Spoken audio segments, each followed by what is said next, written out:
Good morning, traders. This is John Kennedy with RGO Futures in Chicago to give you a brief rundown on the morning grain markets. The grain markets are trading slightly down for the day. Soybeans are trading at about 13.72, down about 3 cents, about an hour into the pit session here in Chicago. Corn's trading down about 3.25 cents as well at 4.54 half. And wheat is down a bit more, down about 9.25 cents at 6.07 3/4. Turning first to the export inspections from yesterday, soybeans came in very solid within expectations, with about 46.7 million bushels exported for last week. Corn was decent, slightly below the needed levels at this time of the year, coming in at about 31.2 million bushels. The wheat numbers were weak. They were within expectations, but below what they need as well, and they came in at about 15.7 million bushels. Looking at some of the factors affecting the grain markets, directly with that wheat market being down over 9 cents for the day, there was a large cancellation of an order from Egypt.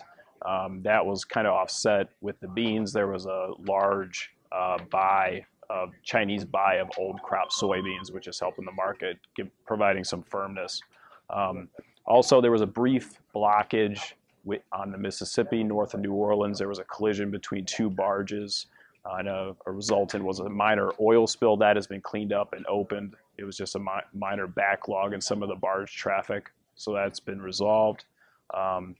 In Brazil, they've had a slight accident at the second largest soybean ship loader at Rio Grande, something that might take about 2 weeks to get back online, so that may slow some export information out of South America, Brazil specifically. That harvest itself, weather-wise in South America, we've gone from not enough rain to too much as they're moving into the harvest period. They stand at about 31% completion, which is actually above historical progress. So it remains to be seen how that moves over the next couple weeks. Also, in regards to beans, a lot of the news has been very supportive for soybeans, and there's a lot of fear that Argentina is primed with a lot of potential to maybe take over as one of the largest suppliers for meal, but they continue to run into small issues here and there, which is creating skepticism on the parts of traders and investors on whether they'll be able to fulfill that potential. So it's something definitely to keep our eyes on as we move forward here.